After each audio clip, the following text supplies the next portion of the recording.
Yup. Hello, family. Welcome to the final episode of 2020 for the Brent Pella Show. If you guys have been rocking with me for the whole time, I'm honestly surprised.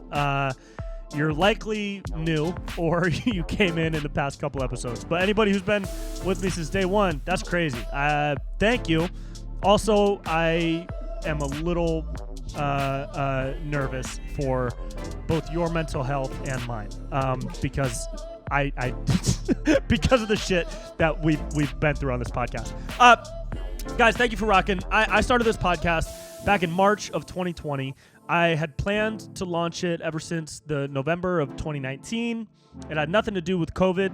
I was planning the release in January of 2020. I was getting the artwork done in February, getting the name and the channel set up, and then in March, the first episode. And the first episode came out on my birthday, March 16th, the day I turned 17. And it was really cool. And it gave me something to do during COVID. It gave me like an outlet that I really needed during the first stages of quarantine, because stand-up got ripped away, and you know, everybody was home for those first for that first month or two, at least in LA, in my world, and didn't really know what was going on. There wasn't much information. We were all kind of like just nervous about talking to anybody else or seeing anyone else. I was shooting a bunch of videos just in my living room. And I didn't have stand-up. I didn't have an outlet for writing or for being creative on the fly, which stand-up and sketch and improv usually does for me. And so the podcast was a beautiful way to kind of do that and just get some thoughts out there. So thank you for listening to me shit out of my mouth for the past couple of months. It's been really fun. I am looking forward to next year, to 2021, in early 2021, to leveling up. We're going to level up the show. I'm getting new mics. I'm getting some new arms, so it doesn't look like I'm talking into a fucking robot dick over here.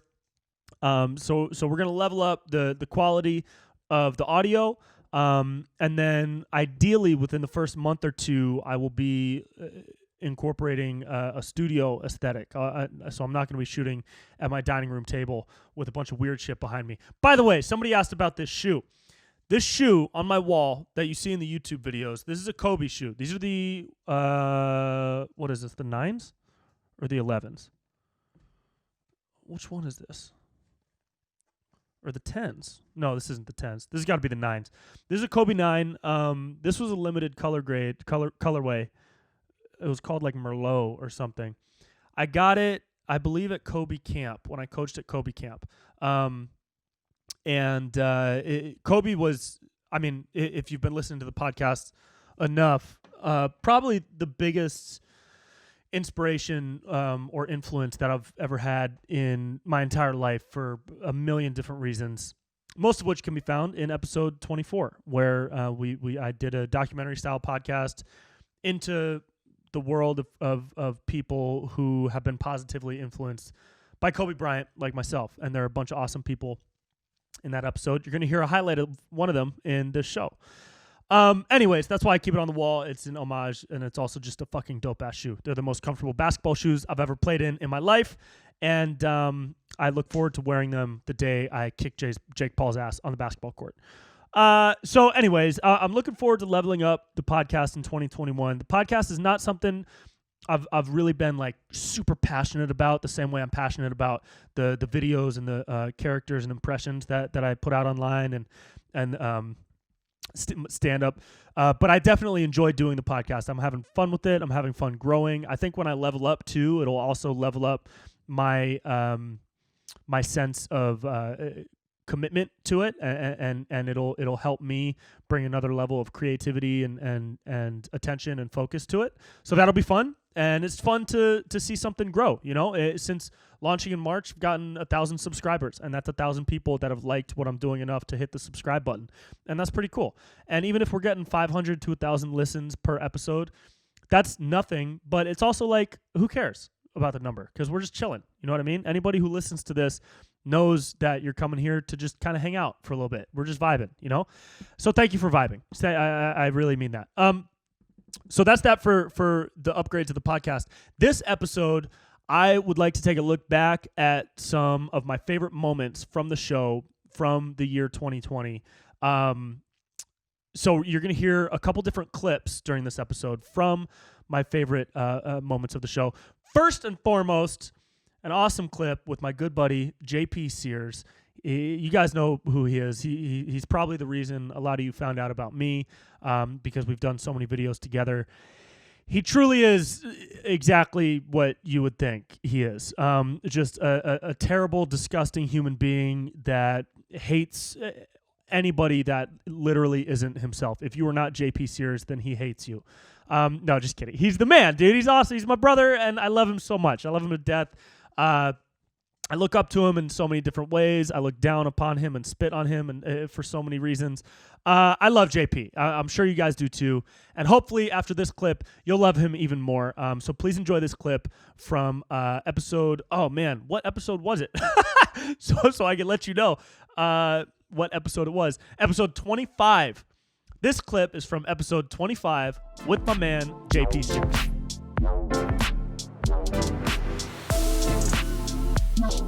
But it's like blowing my mind recently.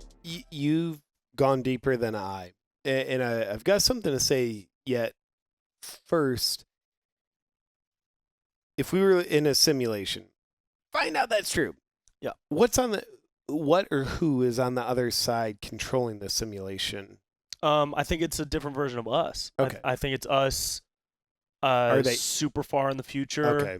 So more consciously evolved, would we say that? Yeah, I think it would either be us incredibly far in the future doing either studies or like, you know, because think of what do we make simulations for now, right? We make simulations for entertainment, the Sims or video games. Those are simulations, right?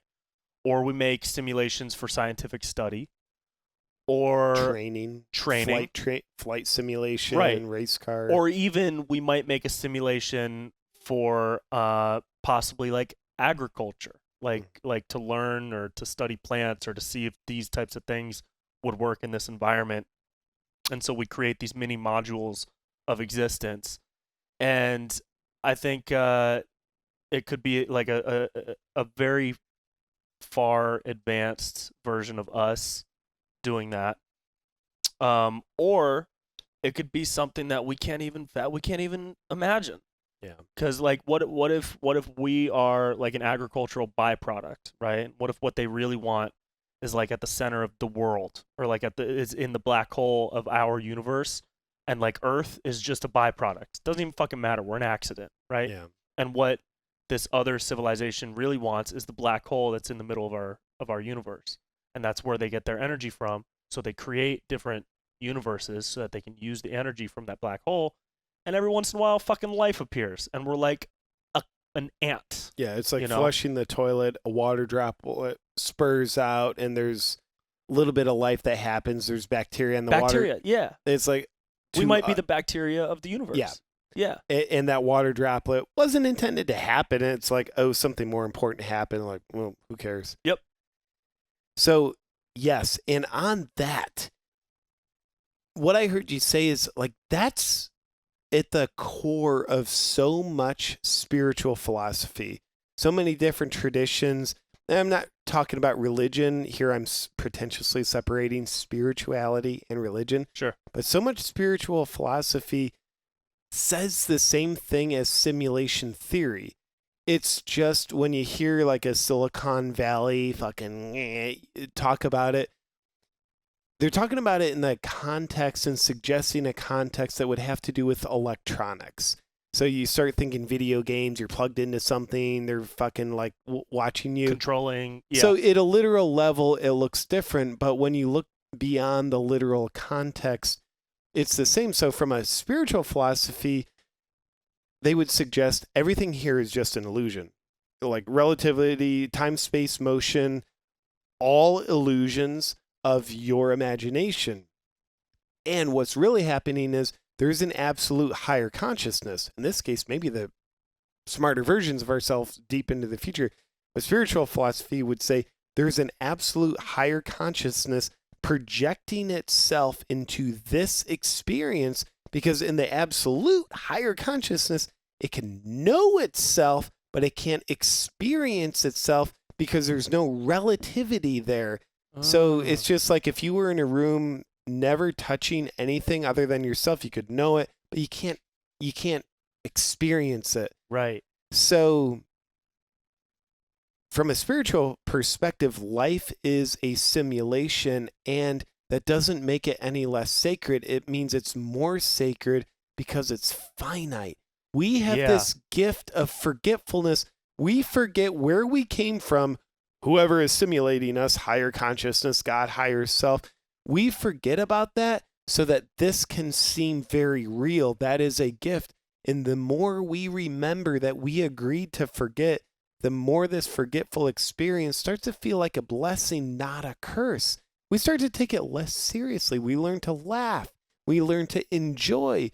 We have a sense of purpose and like, hey, there's other people down here who forgot, and we want to help wake them up because the higher consciousness flows through us a little bit more. Thank God we're in this simulation, and one day we're going to wake up. We'll call it certain death. We're going to die. Mm-hmm. But when we wake up, we realize, oh, we leave the simulation and we're born into a greater life that we've always been in this whole time.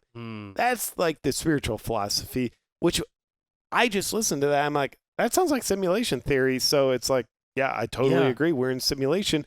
It's just I would use spiritual words to describe it, not video game Silicon Valley jargon. Sure. Do you vibe with that idea that upon death you enter this other realm of energy or consciousness that continues on above us? Yeah, like above us, you know. I can't speak with certainty. My opinion. What worked feels... with plant medicine, so I'll play that fucking card obnoxiously. Sure. Yeah. You know, I think we wake up to a realm we've been in this whole time, and it's us being in a more expansive realm doesn't mean we're not here. I think we're there simultaneously. So, you know, if you just think like, my foot fell asleep, like I sat on it too much, like, yeah, your foot's asleep and other parts of you are way fucking awake. Right. So our awareness just leaves our sleepy, tingling foot, and now it's like in the more awakeful realms, if you will, that we've always been in, and that everybody's always in. It's just a matter of where's their awakefulness. Yeah. Is it in the sleeping foot, or is it in the live beating heart? Right. Interesting. I don't know. Yeah, who knows? We have the rest of that bag, bro. We're gonna solve this problem. I'll have a tiny bit more. I won't not. Let's have a tiny bit more. Okay. Yeah. Do you want a mushroom shaman? Yeah, sure. I'll shaman it. Let's see. YouTube might kick us off. No, these are shiitake. Dude, I am sweating. I am too. We turned the AC off. Boy, I think I'm sweating just from what you just said. Oh. I was very dry 90 seconds ago. Really? Yeah. Wow. Yeah, you made me sweat, bro. No, I think that's... You want to split this guy? Yes. I think that's a really... and that's something I've thought of a lot, too. That's another scary thing. It's a huge fear for people, the fear of death, right? Yeah. And it's a huge fear for people to even think of. It's like the thought, like when you really think... Cheers. When you really think... How cliche are we now? We're philosophizing about death, eating more mushrooms. When you really think about the prospect of death and how finite life is, that's scary. It's terrifying. You felt that before. A lot of people feel that. Yeah. And the immediate response is to like, oh, I don't want to think about that. I don't want to talk about that. Yeah. You know?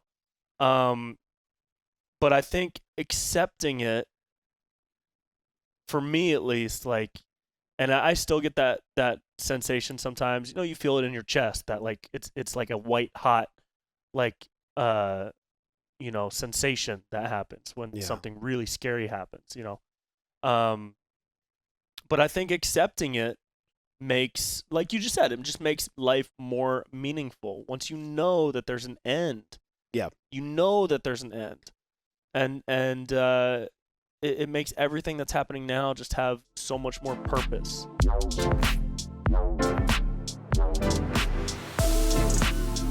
This next clip is from a conversation I had with a good friend of mine, Nikki Howard. She is a hilarious comedian. You've probably seen me in her videos, seen her in mine.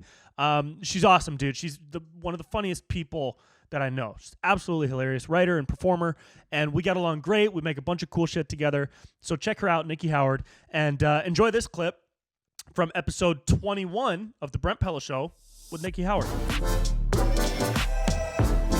Body's like depleted overnight. Of magnesium? Well, of everything. See, these are the things people don't tell you as a child. Right. You know how much of this might be too much information, but as a lady, you have to go to get a pap smear, which is like they stick a cotton swab in your lady parts. Yeah. And then, so my doctor was like, did you get one this year? And I was like, I don't understand why we can do COVID tests. You know, they have at-home COVID tests. Why can't I do that at home and send it in? Yeah. And he was like, well, there's so many things that could happen and change. Like your cervix could just drop. And I was like, whoa. What? Your what? I don't Could even what? know what a cervix is. I know I have one, and it can just drop out of my vagina at any moment. And I looked at him and I was like, wait, what? He's like, I was like, it just Doc. drops. He's like, it can happen. And I was like, just for no reason? I could just be walking around. I looked at the nurse. I was like, have you heard about this? Like, this is just, and I've just been walking around willy-nilly. And a part of you could have fallen out? My cervix could just drop on the ground. I walked out of the room and I literally shouted to the nurse. I was like, you know, your cervix could just drop. Like You're the just lady running at around the desk. telling women everywhere? I feel like they should know. Ladies. And he was like, it happens mostly after you have kids. I was like, well, you just seal the deal for me. I certainly won't be doing that. If my cervix can just drop out of my body, no one told me. That's like, insane. what the fuck? Oh First, my I can't God. pee anywhere I want. Second, my cervix can just drop.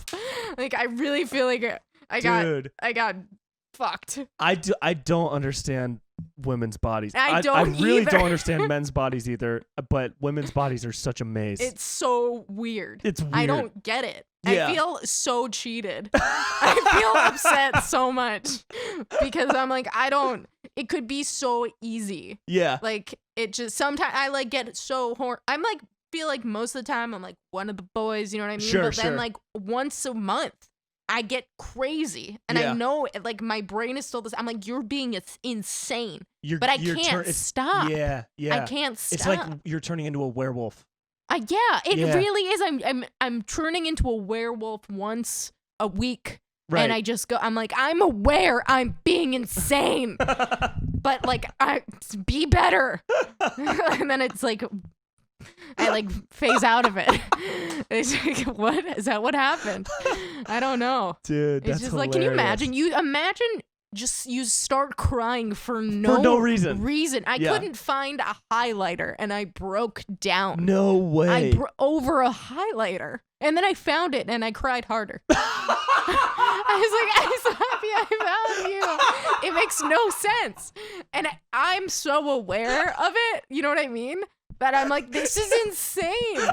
It's so upsetting.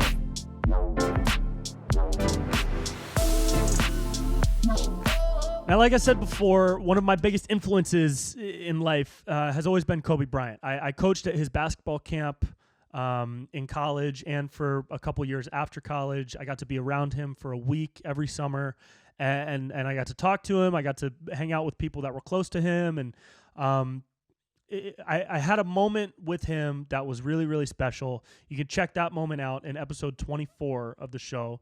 And this next conversation clip that I would like to share with you guys is with NFL Hall of Famer Terrell Owens, who I know from playing basketball with him on weekends out here in LA. We get a good run in on Saturdays.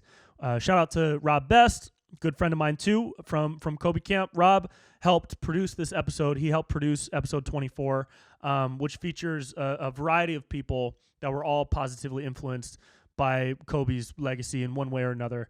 And I highly recommend listening to it to get more into the community of love and inspiration that Kobe created, and also maybe to find some motivation for yourself in whatever you do. because that Mamba mentality, man, can be applied to anything you're doing. So I got the chance to talk to T.O. During quarantine. He was out in Florida and I was in LA, so we did it over Zoom. And I really enjoyed talking to Terrell, and I hope you'll enjoy this clip from my conversation with Terrell Owens from episode 24.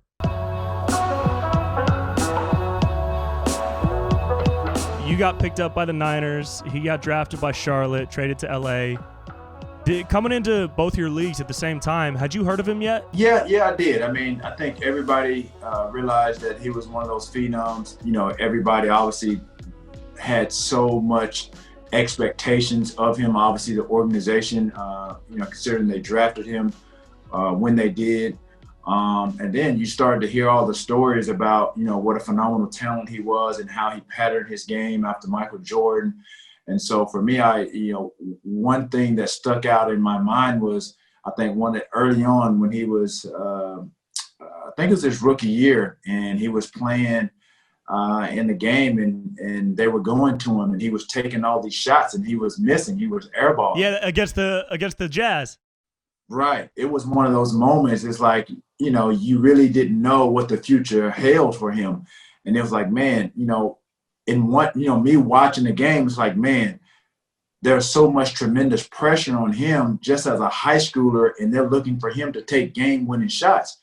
And the thing was, he wasn't shying away from taking those shots.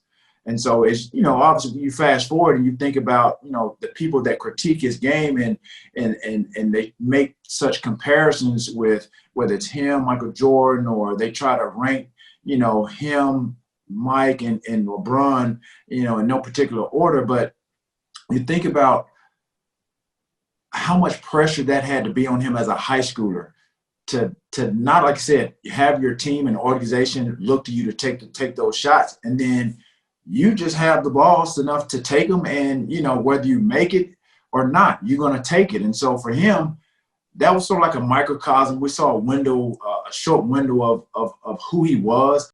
Mm-hmm.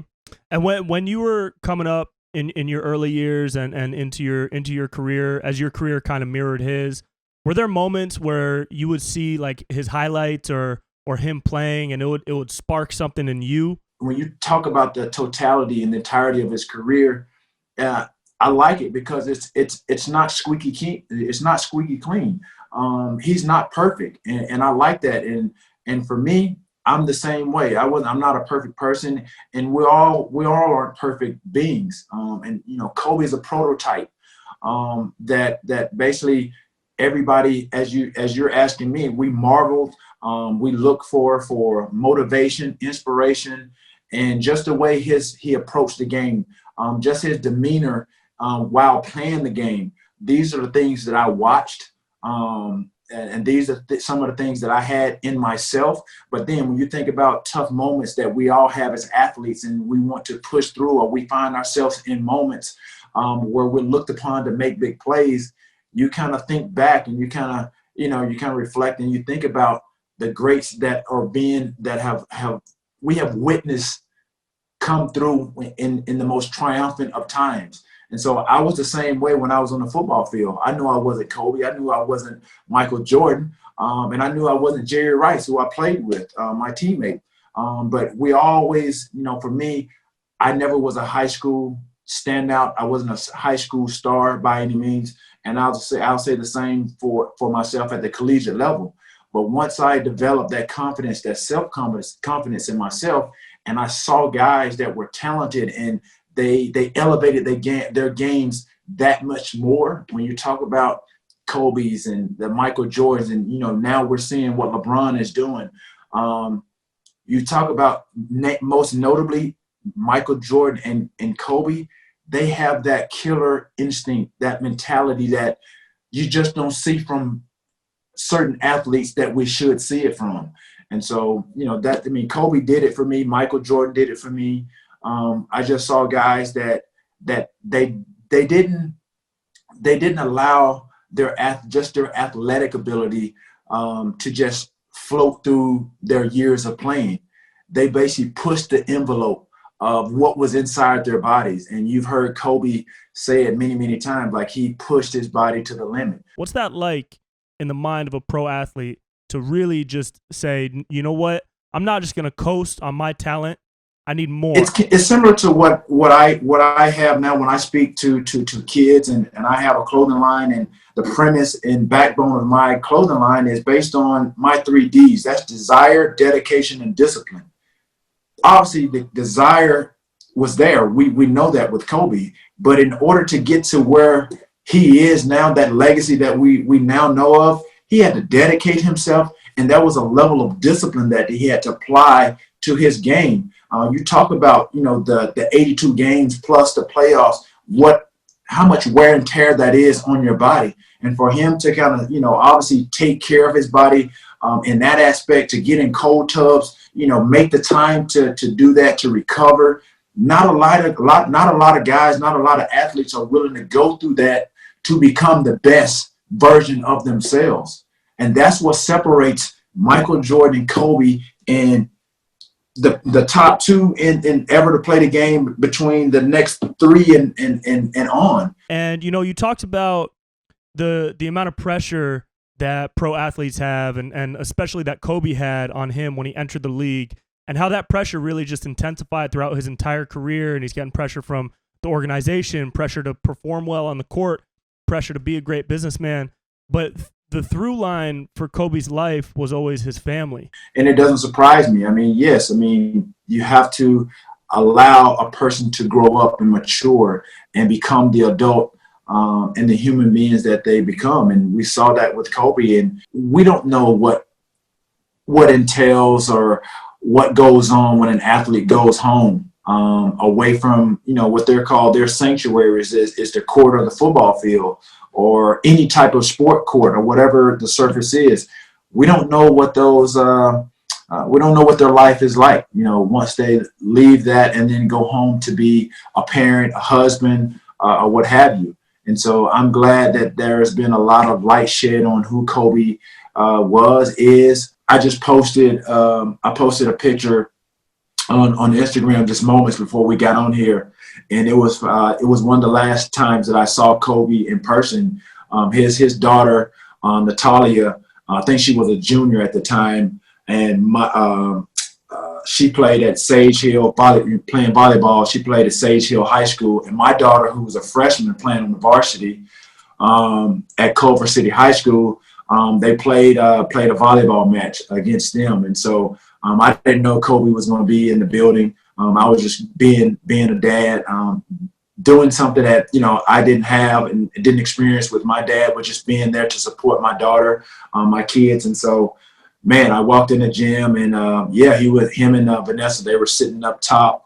And so I saw him from across the floor. I walked over, and we just ended up talking, not about sports or anything, but we were just talking about our daughters and just being there in support. Yeah, the way he carried himself with his relationships, whether they were personal or business, big or small, he really gave every ounce of his energy to every relationship he kept. And I think that's something that he gave to a lot of people. That's an inspiration that he gave to a lot of people. Is there anything that really stands out for you as something that you continue to take and incorporate into your own life that you feel like he was a big influence for? I think about, kind of that mentality of, what Kobe would do, just forging ahead, moving forward, moving through things. And there's going to be, it's not going to be as designed. It's not going to be as seamless as we would like. And so, for me, that's how Kobe was. He had such a great gift and talent. And, there's a statement, and I think every great gift deserves or demands a great response. And that's really, in essence, what Kobe did. Especially for me, didn't have the expectations or the potential that Kobe had as an athlete. But my desire, my dedication, my discipline, and guys like Kobe and Michael Jordan, they helped me along the way. They pushed me to know that there's greatness on the other end of mediocrity. With the 13th pick in the 1996 NBA Draft, the Charlotte Hornets select Kobe Bryant from Lower Merion High School in Pennsylvania.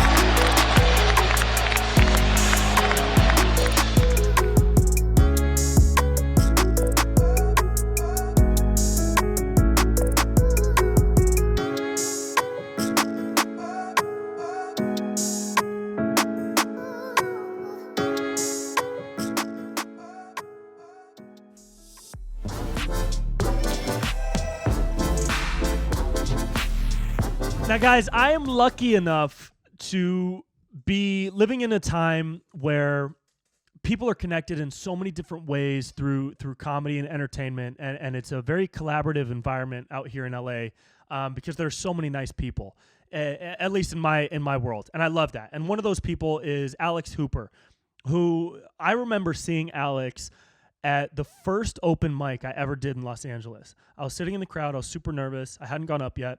And he was on stage killing, and he finished his last joke, and he looked down at the host, and he was like, "How much time was that?" And the host said, 3 minutes exactly, because you only get 3 minutes at that open mic.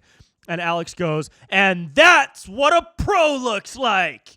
And it was funny because I thought he was like a pro dude. I was like, oh, shit, this guy just nailed. He just did 3 minutes exactly? How did he know how to time that? Turns out he was only like a couple years into doing stand-up. But it struck me, his energy struck me, and he's so like intoxicatingly fucking positive. He's an awesome dude. He had a great run on America's Got Talent, and he's one of the best roast joke comedians that I have ever met. He's done the Comedy Central roasts a bunch. He did the Comedy Store roasts out here in LA. The roast battle shows, and he had some jokes for America's Got Talent that they actually wouldn't let him say, because his bit on AGT was to roast the judges, and he wrote a bunch of jokes and they didn't get cleared by AGT, so he came on the podcast and he told the jokes on the podcast, and dude, they're so funny, dude, and it's my favorite thing to watch. Like that dark roast humor is something I just can't do. I'm not good at it, but it's like one of my favorite things to watch. So please enjoy this clip from my conversation with my good buddy, Alex Hooper.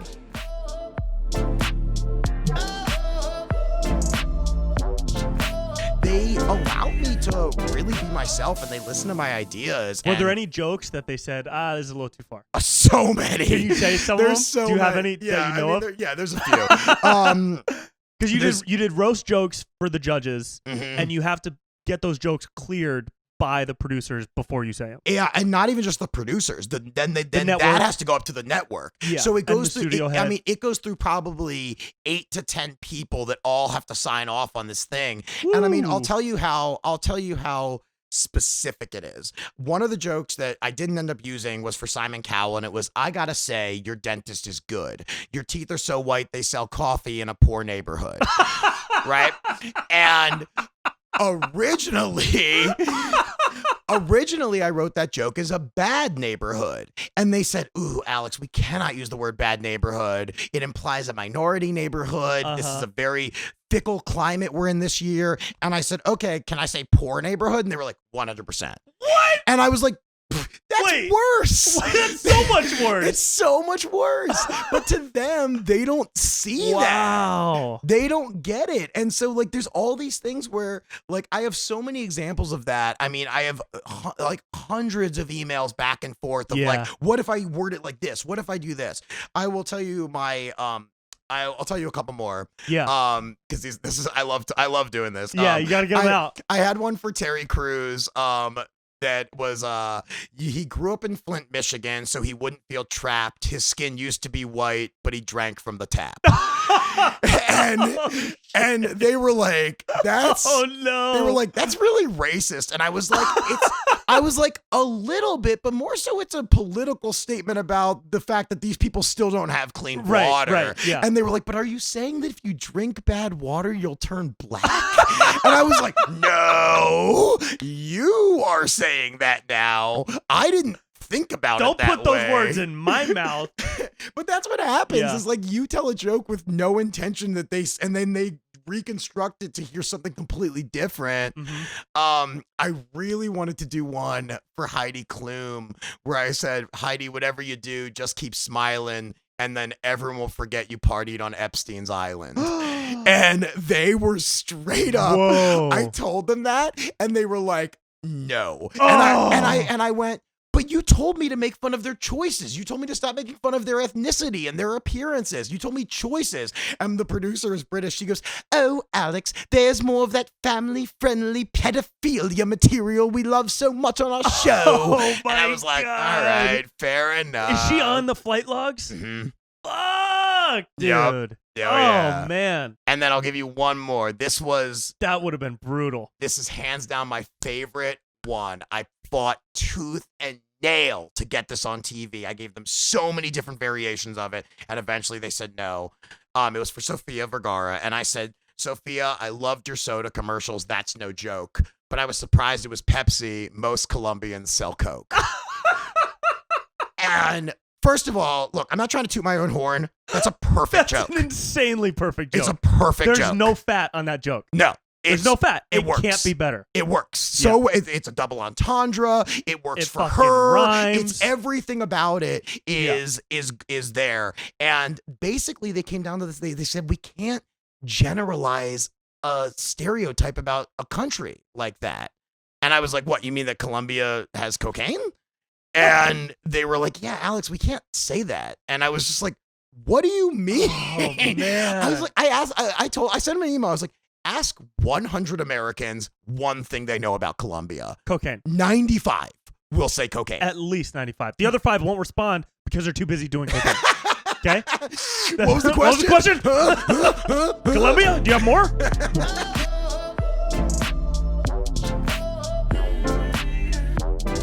Another hilarious person that I've gotten the chance to know and work with a lot out here in LA is Vincent Marcus.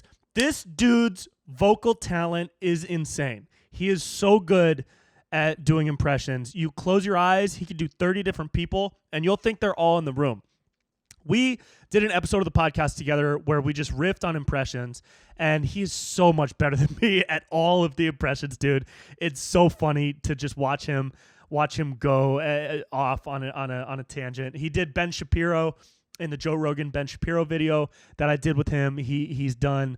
We did an Eminem versus Slim Shady battle video, which was really fun. And yeah, that episode with Vincent Marcus was absolutely hysterical. And also he comes from a really cool background because he grew up in Texas and his father is a police officer, and now he's living in LA and doing comedy. And so like the LA comedy world is very, very liberal, and being raised in Texas with a police officer father, I would assume is very conservative. And we got into that a lot in the podcast. And it was really interesting. So if you guys know Vincent Marcus, if you've ever heard of him, or if you want to learn more, go check him out. And enjoy this clip from my conversation with Vincent Marcus.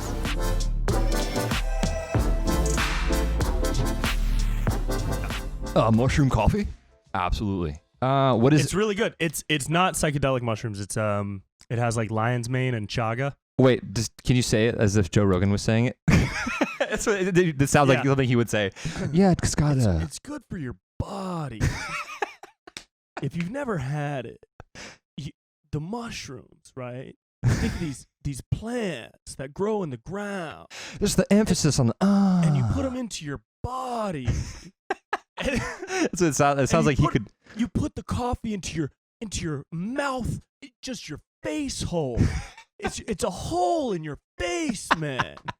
Dude, I saw that. Dude, that video did really well. I'm sorry, I'm peeking, right? I'm going.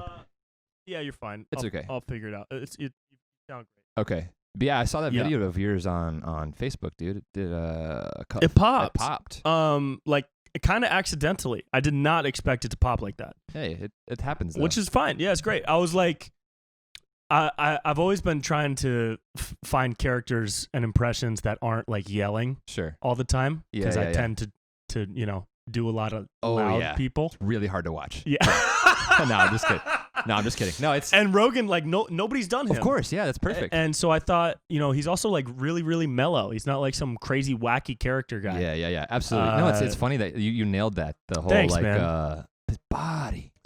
Yeah, you nailed that, dude. Thanks, bro. Yeah, I actually worked on it too. I was like practicing in my mirror for like hours over Nice. the past couple months. Yeah, That's sick, because dude. and crying. So but do you have like impressions that you This is like my podcast now. I'm like, It is, yeah. Can Welcome to the Vincent Marcus Show. Can you do? No. Yeah, I like doing that. I like finding impressions that like no one's really done. You know what I mean? Yeah. Like Eminem. Like no one's done an Eminem. No one's ever done Eminem. You were the first. And what's crazy is you look exactly like him. Yeah, I know. So yeah, exactly.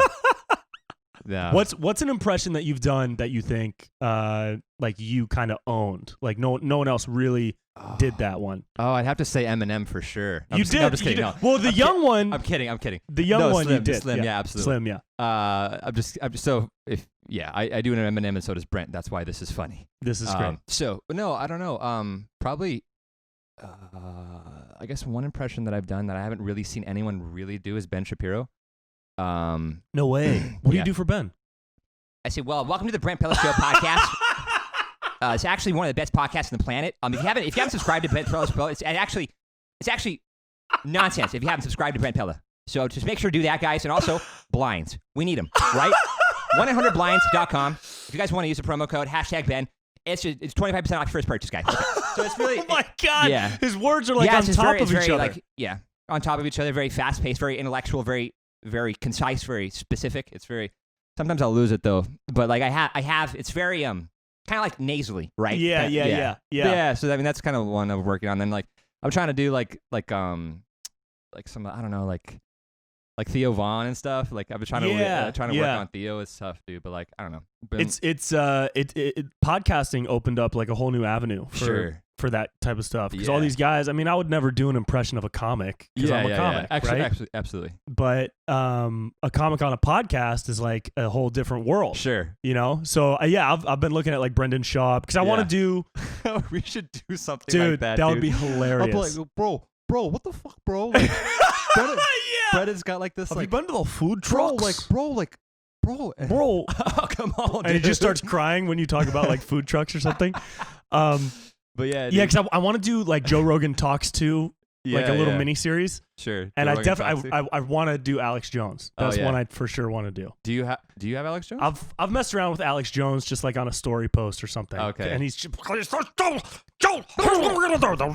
If haven't been outside lately, you look outside, Joe. The Republicans are turning the frogs gay, Joe. They're turning the frogs gay. The frogs are gonna have sex with us. Oh, shit. Dude, your face got red. Yeah. And I appreciate that. Appreciate you committing to that.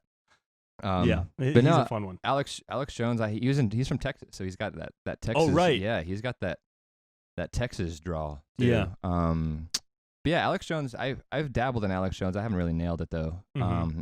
Like it's funny. When I see your impression, I think Alex Jones meets Bernie Sanders because like. Oh sure, yeah. They're in the same register. Yeah. Yeah, they have a very similar. Yeah. But no, yeah, dude. I've been like. Just I don't know. I wanted to put out a video of just like me impersonating like of comics or whatever, or just like in their podcast, like podcast where like you said, podcast impressions. Yeah. Like Brendan Schaub, and then there's like Theo Vaughn. Like come on, bro, come on, dude. Come on, gang, dude. Gang. When I was a boy, we used to put firecrackers in squirrels' asses, do cocaine off each other's dicks. Fucking what's his name? Bryant Callen. Don't. Hey. Yeah. Hey, don't do it. Don't. It's just Brian Callen just saying don't. Hey, don't do. Tell me, you were big on Vine before everything else, right? Was that your first kind of introduction to that was the first social gig. media world? First gig. I had a friend in college. She was like, "Hey, you should do this app. It's called Vine," and she showed me Chris D'Elia Vines actually. Oh yeah, he was big on He Vine. was. Yeah. That's how I found out who Chris was.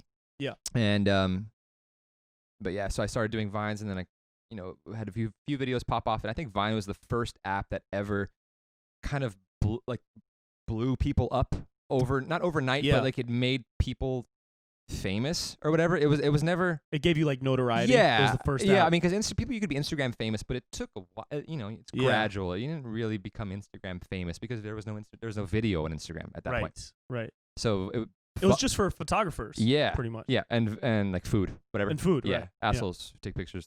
But now it was like Vine fame was a thing. It's like Vine famous, and then Instagram famous, and then Snapchat famous, whatever. Yeah. But like I think that was the first platform that actually just blew people up like very quickly overnight, and people became a household name because of that. Or not household name. Who am I? Fuck right. me, right? You're right. No, a household like Yeah, frat, a household like frat name. house. You're a frat household name. Yeah. But yeah, so that was how I got my start, and then just started doing impressions and beatboxing over there. Was that like early 20s, college age? Yeah. Yeah. Yeah, it was like 25, 26, something like that. Okay. Yeah. Cool. Yeah. And then Instagram, then Vine croaked or whatever, and then I moved to Instagram. Still haven't really gotten into YouTube that much. Need to do that. I know I need to. Yeah. You know. Well, do you put your sketches on YouTube? Just anytime you make a video? Yeah, sometimes. Sometimes you don't really take it that seriously. Yeah, not really. Yeah. Yeah, I do social media, but I don't care about it. You know, I do social media, but I do it kind of badly. But I do however I want to do it, Yeah. and sometimes it works and sometimes it don't. I do it however I want to do it. It's Castilia's. yeah, that's his do it thing. however I want to do it. I do however I want to do it. It's fun for me. Like, dude, it's so funny because Crystalia, I think, is like one of the people. I don't know about you, but for me, he's like this generation Jim Carrey. The reason why I say that is because when Jim Carrey was like popping, everyone was like, "Alrighty then." Everyone was like quoting him and doing all these things like this. Yeah. And everyone was like, "Hey, bro, hey, hey." Oh, you know, sure. like Okay. they do the or like they do the sabad. I've heard so many people like yeah, he's got his own language. He's got his own lingo. He's like, you know what I mean? He's put his like catchphrases into the culture. Yeah. So he's got catchphrases. You know, he's got catchphrases. You know? Yeah, I think he'll come back. Yeah, he will. He's gotta. You know, I'm rooting for it, to be honest with you. I'm rooting for him first and foremost to not be a creep to girls. But if he is a creep, fuck that guy. Right. And if he's gonna be a creep, then don't support him. Yeah. If you don't want to, but don't not allow him to have a career. Sure. Yeah. Unless he does something illegal, and yes, that's different. I think. Yeah, but I want to see Chris back. Yeah, I would love to.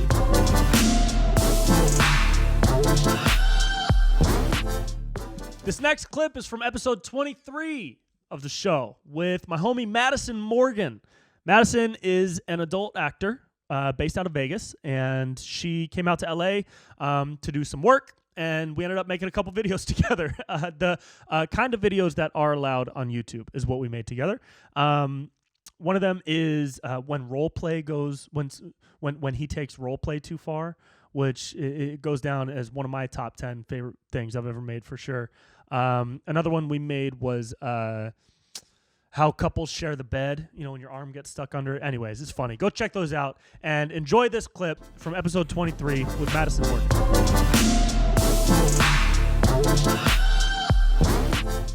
What's like the weirdest fetish you've seen like someone do or like been asked to be a part of? So webcam is interesting because even most porn people, like, you'll ask each other.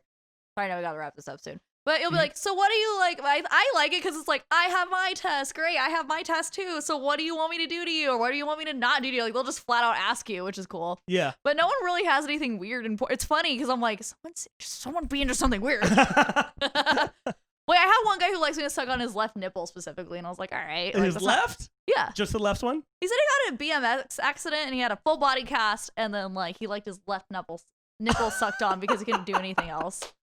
Which I was like, oh, that's cool, but it's not really, cool. Like, that weird or anything. It's an easy one to do. Yeah.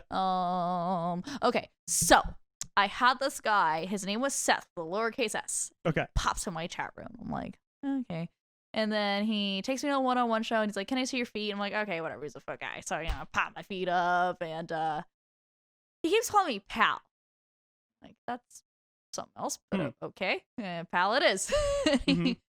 So he's calling me pal, and then he turns on his camera, and then he just, like, plops down a giant dildo. Like, I'm like, oh, he's going to put it up his butt, whatever. And he goes, okay, pal, so I'm going to suck on this dildo, and I want you to cheer for me and, like, clap for me like a cheerleader, and I want you to call me pal while I suck on this dildo. And I go, what? And I still have my feet up, so I look like a moron. I'm like, I'm like, okay. And he puts myself, any girlfriend you've had, any woman, any of us have ever known, to shame, as he just, like, goes to town on this dildo. Like, I was inspired, and I'm still like, yay pal, go pal, you can do it, pal, yay pal. No, like cheering like a cheerleader. Yeah. That's so weird. Oh, it was so funny. So at the end of it, I'm kind of like, he just likes to suck on these, like, questions. many questions for his therapist if he has one. But anyways, I go, so do you ever put that up your butt? And he goes, no, that'd be gay. Come on. That would be gay. I'm like, all right, dude, whatever. God.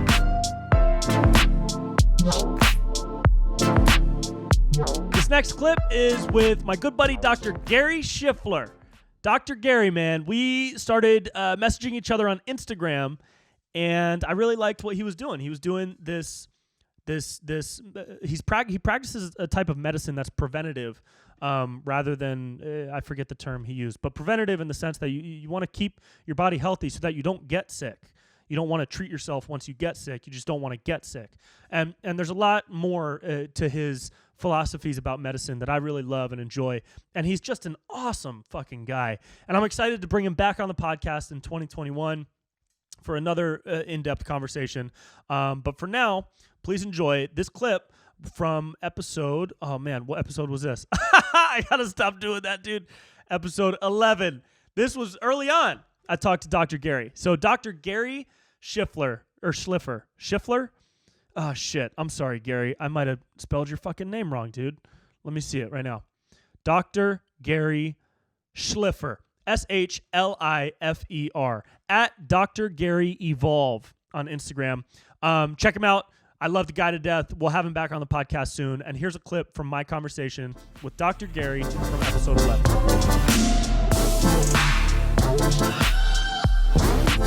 Archaic ideas about fasting, which is so important for human health, is not eating sometimes. And also just the messaging that we've been like programmed with, right? I think you might have said it on a podcast that I listened to.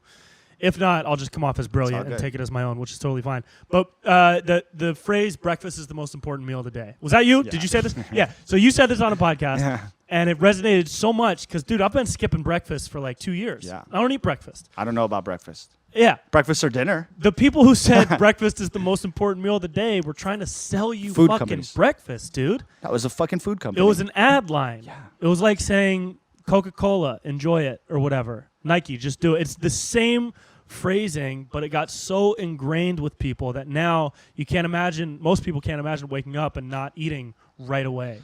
And the real mindfuck is that the doctors are in on it. It's not that they don't know any better. Can you talk a little bit about like what's physically happening to your physiology when you wake up and you don't eat right away, or just the importance of fasting and kind of how that can relate to a healthy life and immune system? So as I went through this journey of figuring out nutrition, I have landed on this concept that intermittent fasting, or fasting in general, is the most powerful intervention I can teach anyone of my patients or anyone listening. Mm-hmm. It's that important. Why? Because we are not meant to be in a chronically fed state. Yeah. It messes up our hormones. When you're eating all the time frequently, especially when that food includes carbohydrates and sugars that are processed, spikes your insulin. Your hormone system goes on a roller coaster ride. Insulin goes up, that changes ghrelin, leptin, and a slew of other hormone levels. That affects your mood, your energy, and your body's ability to metabolize. Mm-hmm. If you're chronically eating all the time, especially with sugar, you're constantly dependent on carbs. There's this concept of carb dependency. And you downregulate the enzymes to burn fat. Burning fat is your body's sort of more optimal way of creating energy. You burn fat, you create ketones. Everyone knows about ketosis now. Mm-hmm. You create ketones, and your body uses that as energy. That is, for the most part, a better source of energy. Your brain operates more clearly on it. And then people will... immediately I know people are thinking, oh, what about your blood sugar? Your liver makes sugar. It's called gluconeogenesis. You can make sugar. Your body is a robust system that maintains your pH, mm-hmm. your acid-base balance. It maintains your blood sugars, as long as you feed it the right things. Now, when you're eating all the time, you put your body's hormone system completely out of whack. You're chronically in a fed state, so your gut never has a chance to clear itself and heal. On a cellular level, your mitochondria, which are the batteries inside of your cells. And a lot of people are hearing about mitochondrial health, and you'll hear about it because, again, it's a driver of so much of the chronic disease. Your mitochondria start degrading in your cells, and they're not able to go through something called autophagy. Is that because they're working nonstop? Yeah, they're in this fed state. They're like constantly, and so they never get to recycle. There's no reset. You know, people talk about these like fasts or like cleanses. The best cleanses are fasts, and it really does reset you. It resets you on a cellular level. It resets your gut, and through those processes, it resets your hormone system and your mood and your brain, and it gives you clarity. Yeah. If you hope to, and sorry if I'm jumping around, but I'm trying to give like key points. If you hope to burn the fat on your legs or on your belly, your body has to be ready to burn that fat. Because now, if you're ingesting carbohydrates, like a high level of carbohydrates, your body will burn through the carbs first, right? It's like a path of least resistance. Okay. Also, so it's easier for your body to burn carbs than it is to burn fat. Easier, it's like not the best word, but yeah, it's like a path of, if you don't burn those carbs, you have high blood sugar. Blood sugar in, sugar in your blood is poisonous. Oh, so that's it's why poisonous. Okay, so your body can recognize, I have a bunch of carbs in me, and I have to burn through these carbs so that my blood sugar doesn't spike through the roof, and I don't go like and septic poison my or shit. whatever. Yeah, and furthermore, we didn't. You got to also step back into that evolutionary perspective. You've got to realize that our bodies are hunter-gatherers. We've only been living in a agricultural society for a few thousand years, which is like a blip on the radar of human evolution. Well, even less though, right? Because the agricultural revolution wasn't until 200 years ago? No, I'm saying we've been like growing plants and like 10,000 years. We're talking like 10,000 years. We've been something in that range that we've been like having access. Day, huge farms. That's where the obesity epidemic comes. Is now we're processing the grains, right? Right. So there's so much to this, but like it's not just grains are bad, right? If you ferment grains, if you have them pre-digested by nature, like fermented sourdough bread, it takes a really long time to make. It's super delicious, and it gets rid of this huge glycemic load, and it actually gives your body access to a lot of the nutrition. For people listening that are interested, Dr. Bill Schindler is this brilliant anthropologist, and he's so eloquent talking about this specifically, how it's not about plants or animals or grains, it's about how you eat them, how they're processed. And for sure, humans are evolved to process our food on some level, cooking it, fermenting it, like dairy. Fermented dairy is really great for you, But yeah, so it's more complicated than someone saying meat's bad for you, veggies are good for you, this is bad, sugar's bad. It's a complicated system that people need to invest themselves into, because nutrition is the anchor, the heart of human health. And just listening to a guru or seeing your most recent article or going to the store and seeing what they're labeling as healthy, it's not enough. Yeah. We need to like invest in our nutrition so that we're healthy. So I'm jumping all over the place, but basically fasting gives your body the ability to heal itself on a multitude of levels, most importantly on a cellular level and on a hormonal level. And the evidence is coming. When I went to school, which is not a long time ago, right? I've been out of residency for 4 years. They still vilified fasting and ketosis. Really? When I started making these recommendations, I was still at the hospital. And I have multiple doctors come up to me and tell me it's dangerous. And I said, no, it's not dangerous if you have a brain. What's dangerous is giving people 10 or 20 drugs and counting on them to take them right, and counting on them to come back and like alter and like pretending that a human being should be on 10 or 20 drugs to be healthy. That's the fantasy. That's the made up illusion of the last 100 years of evidence-based and Western medicine.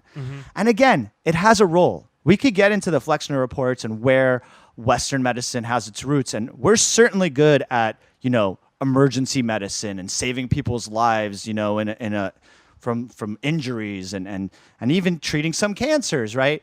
But we are terrible at human health. Yeah. Like, we can't make people healthy. All of my older doctor colleagues or people that continue to follow these old-timey recommendations, their patients get sicker every year. It's not good diabetes management when every year or two you get a new drug. Yeah. That's not managing diabetes. That's called being addicted to drugs.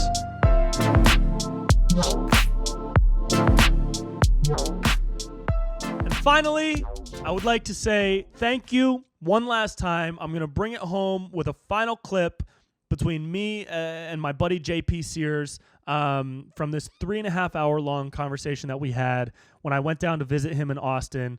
Psilocybin may or may not have been involved, and it was one of the most significant conversations I've ever had. That 3.5 period of my life will live forever inside me as a moment where I just had a wonderful time. It was a beautiful connection, and it helped bring our relationship further, and now we're fucking. Now me and JP fuck all the time. It's hardcore stuff, like really hardcore stuff. So gross and weird. I love JP to death, man. He's the man. So I would like to say a final thank you to you guys for rocking with this podcast for as long as you have been. One episode, if this is your first episode, if this is your 42nd episode, whatever, dude. Thank you for chilling and catching these vibes, man. I really appreciate it. I hope you'll stick with me because as I grow, you grow, we grow together, and that's the meaning of life, because one day we all go die, and then there's no more growth. So until then, we're going to have some fun, man. So please have some fun listening to this final clip from the conversation I had with my man JP Sears on episode 25.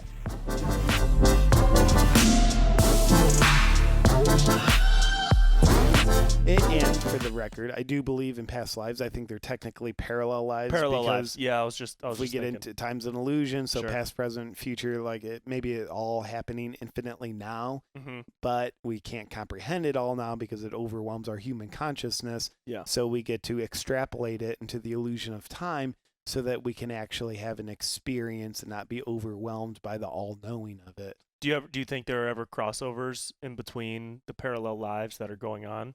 Do you think what like would a crossover be? like the theory of deja vu or I mean, I think the Mandela effect is a little bit overrated and silly, but I don't know. Do you know what that is? The Mandela effect. It seems like horse shit to me. Yeah, the Berenstein Bears. Yeah, that stuff is just like a couple people had a spelling error. All right, that's it. Okay, Mandela. I don't know. So I think the Mandela effect is garbage, but the other theories of, I mean, deja vu is a little bit tricky. I haven't heard it explained very well. I've heard it explained in the sense that it's just your mind's it's the neural pathways of your brain eliciting, like, misfiring sometimes. But I will say this, dude, I have had dreams from years ago that end up happening, and then I'll remember that I dreamt about it. This happened to me really recently. This has happened maybe like 4 or 5 times where I've recognized I'm in the moment of something and I have the exact point of view that I had in a dream 8 months ago. Wow. Completely irrelevant to the dream. It wasn't like last night. It wasn't a couple nights later. I am like, like I'm in Chicago eating a piece of pizza at 2 a.m. on the street corner, and I look up at the lamppost, and I'm like, holy fuck, that's the fucking lamppost that I dreamed about a year ago. Yeah. That just happened to me recently, and it's happened to me like 4 or 5 times. I can't explain that. Was there a leak in the time-space continuum? That's Perhaps. fascinating. Yeah. So with that deja vu, like I've heard a few things about deja vu that I pay zero attention to, but here's some mushroom consciousness talking to you right now. With our past parallel lives, but happening all right now, but I'll just call them past lives. Now let's call them fucking parallel lives. Let's upgrade that. Yeah. So if the only thing that's separating us from them is lack of awareness, but you are there in the parallel lives as much as you are here, and there's just a meeting of awareness, like you're that's missing the beads on the scale. One's on the right, one's on this part of this life, the other bead is on the left end, which is another life, and they sometimes like kiss for a millisecond. And then another thought would be like the like, where is your awareness at in any given moment? Is it in the sleepy foot, or is it going up through the alive parts of your body? What I was hypothesizing, when we die, like, we don't go anywhere new. We just become aware of where we've always been. What if, like, that deja vu, it's a 0.5-second experience of your awareness just, like, expanding, like, oh, yeah. So the other life that's happening right now, you have a 0.5-second experience of, oh, that life. It's almost happening. Like you're sharing a breath with that life at the same moment. Yeah. Real quick. And maybe the sensation you have is a sensation of, I was just remembered by myself. Right. Or maybe you're in like the same exact pose. Yeah. You know what I mean? I'll take you one step further. And I've given this a lot of thought over the past couple years is, I do a lot of characters, you do a lot of characters, and where do these creative ideas come from? They're sometimes, you just have a thought, they just drop in, right? Or you have an inkling of a character, or you just start doing a voice. What if all those characters that I've done are actual people that exist as me in these parallel timelines? Yeah. The spiritual bro character, the douchey guy character, the fitness guy. What if all those guys exist in these wacky, crazy fucking worlds, and they're dropping into my timeline and as ideas for me to portray, because we're just crisscrossing consciousness? Indeed. Some would say ideas are real life forms that you give birth to, or if you don't receive the idea, you don't have the courage to express it, then you have a miscarriage, and it doesn't have life expressed to it. Just like, okay, this baby wants to be born through you, but if you don't have sex, or if you miscarry, it doesn't get born through. So some would say the same way, like, babies are alive, and like wherever babies come from, souls drop in.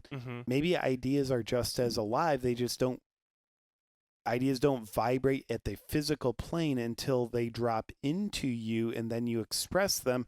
And then when you're doing the bro character, that idea is now living on the physical plane, using you as the hermit crab shell to embody until, to personify. Cool, video's over. Yeah. That life ended. Yeah. That the idea of that life. That's sometimes what I see these videos as, are like windows into a reality that does exist. Yeah. That exists. Like, if you could dive into the screen and go into that world, it exists 100%. Yeah. And that's what I try to make, our little windows, because it's fun to step outside of this reality. Indeed. It's really fun. That's where I get a lot of my passion for being creative, is trying to create these like planes of existence that aren't of this reality, that are an escape from Trump versus Biden, that are an escape from CNN versus Fox, that are an escape from all the shit, just they exist in a different time and space, on a different plane. Yeah. And you can visit them for a couple minutes to escape. And I think that's entertainment in its greatest form, is an escape. Yeah, yes, and I think good entertainment always creates an escape from this reality, either by taking us away from this reality or deeper into this reality, thereby still shattering this reality, because now we have to know the reality from a deeper perspective. Yeah, I like that. Maybe. Sure.